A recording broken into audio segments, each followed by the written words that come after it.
What's up? I'm LaJethro Jenkins here with Kenny the Jet Smith, a legend. How you doing, man?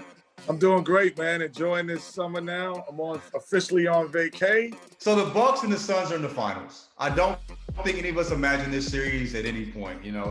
What do you think about it so far? Are you enjoying the basketball? I'm enjoying it. There's been a lot of teams that's been injured, and it's not only if you're good or not, but can you survive the war of attrition? So for me, these are the best two teams that have been able to do that.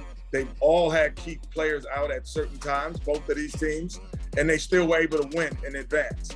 Other teams weren't able to do that and wait until their star player or someone else, a key member, got back. So you have to say that these are the best two teams. Not the best game yesterday, not a bad game, but not a Chris Paul game that we've been seeing in the playoffs.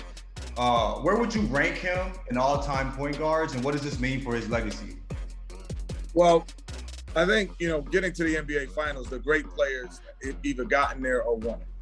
There are very few great players that had never been part of that experience. So it's great to see him part of it. But I probably would rank him in smaller guards. Like, I think there's the Magic Johnsons and all of that, the bigger guards. But in point guards, you'd have to say it's Isaiah, Stockton and him, 1, 2, 3, and you got to figure, it's depending how you toss it up. But those three guys, for their size and their stature, the way they've been able to dominate games, not only with their scoring, but their assists and the pace of game, I think they've been far and few. So tell us a little bit about what you got going on with Hotels.com.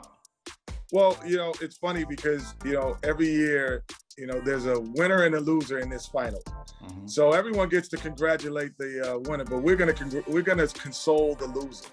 So whoever the losing fans, we're going to do an all-expense paid trip to New York City, and we're going to give you $1,000 in room service and tickets to your opener next year. So all you have to do is give us your video. Now, you can't do it, obviously, until you lose. So it's after the series is over, and you go to hotels.com/no-trophy-case. Again, hotels.com/no-trophy-case.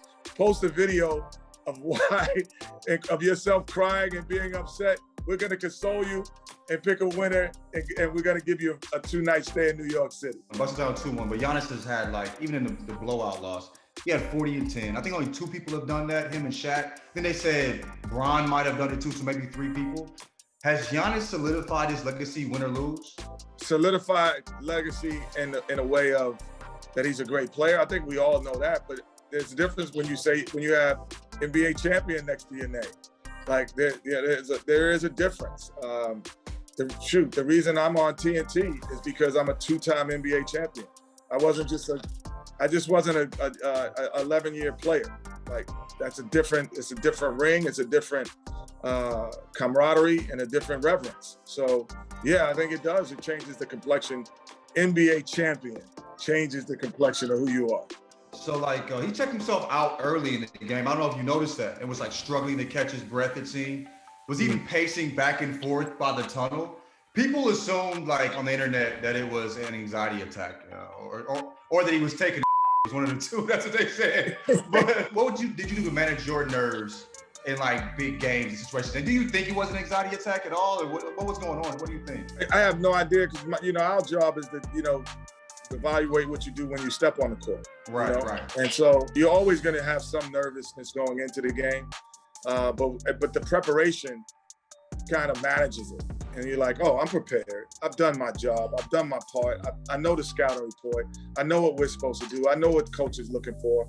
So all of a sudden you're just playing in the game, and you're calculating as the game is going on. You're like, oh, they're running 3 up.